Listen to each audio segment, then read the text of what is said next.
Hello everybody, this is Carmus018, and this is going to be my thoughts and the recap for 7 Deadly Sins Season 2, Episode 20. This episode. Yeah, this is an episode I doubt many of you really expected to happen, to be honest. I kind of didn't expect it myself when I watched it, because you would think that he cannot die. He's immortal because of the curse, but no. In this episode, it continued right where it left off last episode, where Esterosa showed up and essentially canceled out Meliodas' revenge counter. And yeah, he was essentially doing more damage to Meliodas before Glucksimia used Drop It of Life on Melascula, however you say her name, and healed her back to normal from her burnt self, which, to be completely honest, her burnt self was an improvement to me on it, so I didn't like her.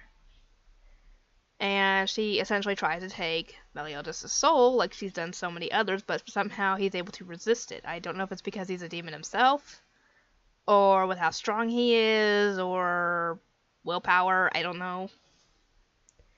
But yeah, he's resisting it, obviously, and Bond decides that that's enough is enough.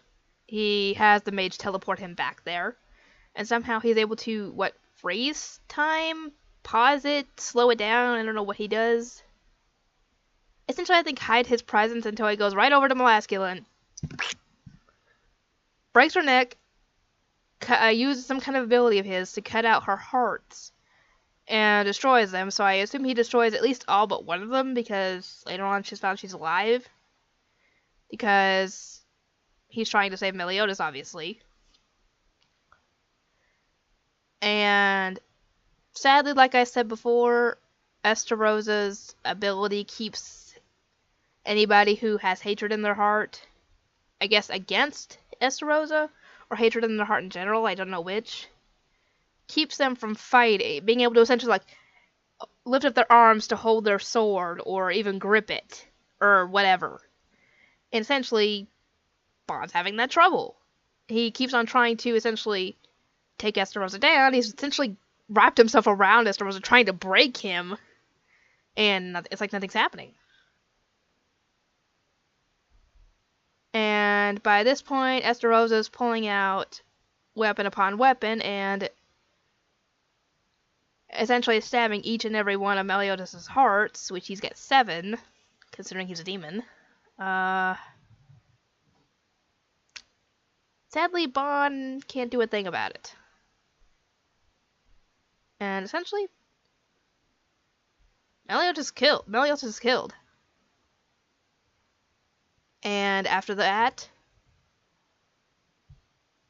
Esterosa causes him to Bond to blow up. I don't know how he did that.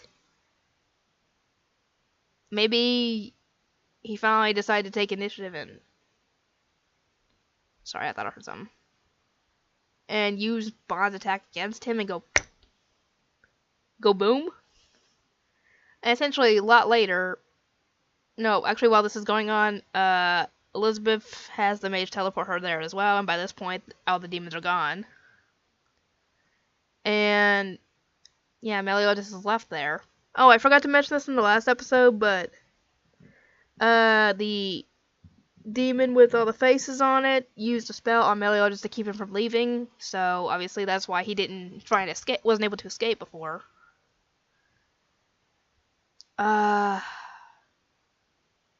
And she finds, obviously, Meliodas' body, and then it does a time skip to, I don't know how far, but it definitely does a time skip. And essentially, everybody is still, trying to fight off the demons.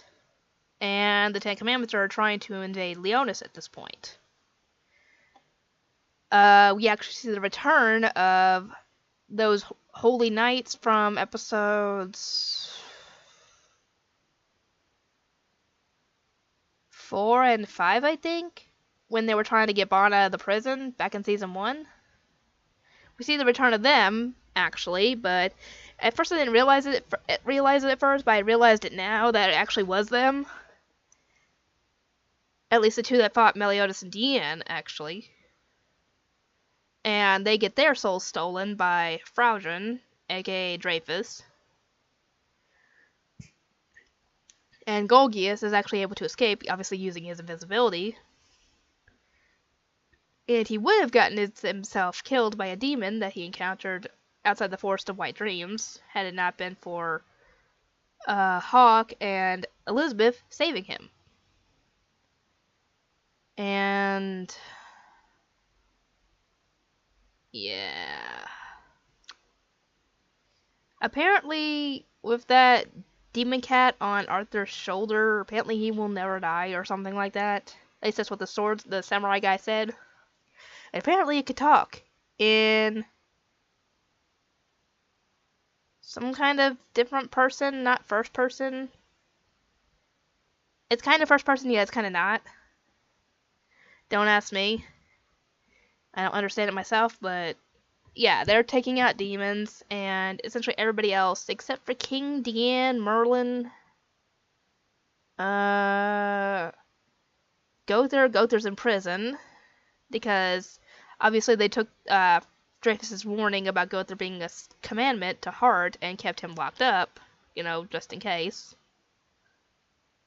King and Deanne are actually in the Fairy King's Forest, and I actually forgot to mention this, but Elizabeth went and healed the two children that Matrona and that other guy were they didn't have, but essentially said those two kids that they had gone to the tournament for in the first place. Yeah, she used her abilities on them and saved them, and King offered them to stay in the Fairy King's Forest because it was safer there. And that's essentially where they've been the whole time. Why the writers didn't put King and Deanne helping to fight is beyond me. I mean, I know Deanne doesn't have her memories, but it shouldn't really hamper her ability to fight, I think. In worst case, King could help them fight, at the very least. And Merlin is locked in her lab, trying, like I said, I think to get her a body. Because obviously, like you guys saw, her body was turned to stone. So she definitely didn't have a body. And the others, Bond and the others are working on defending the castle. And because Esther Rose is there, they can't do much of anything. They can't even form a fist with their hands. But surprise, surprise, Escanor can do something about it. Oh, the next episode's gonna be awesome. Oh boy. Anyway, if there's anything I missed in this episode that I needed to mention, feel free to mention it in the comments section. I hope you guys enjoyed this, and I will see everybody next time.